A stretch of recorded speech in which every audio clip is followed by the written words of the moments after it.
Aussie dollar is refused to going down, and our plan is short from here. So I was talking about the 70-20.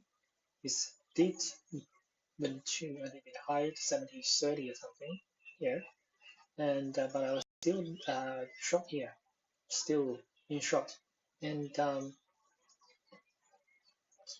this morning, this big candle is the news about the Australian economic news release that making this big candle to the upside.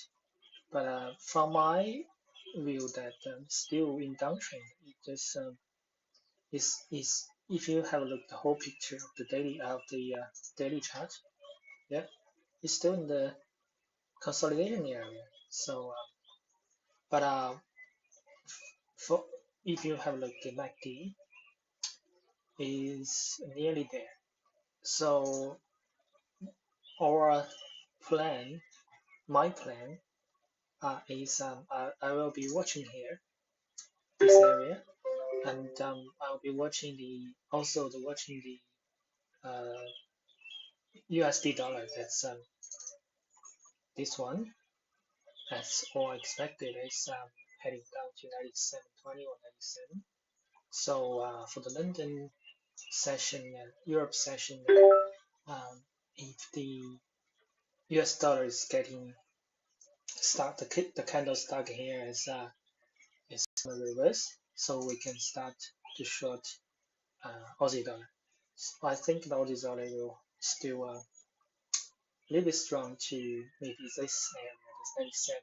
Still maybe touch it again for 77 for 77, and then it can short. So watch the uh, US dollar to short Aussie dollar. So when the US dollar this area, and then we consider short. So now is that is 71, is 71.10, maybe around this area now. Then we consider short. Um, for the daily chart, yeah, and maybe touch again 71.10, but I'm still holding the short wheel. You can see that like the still below zero, and so for my wheel that is still in short. That the that is the Aussie dollar.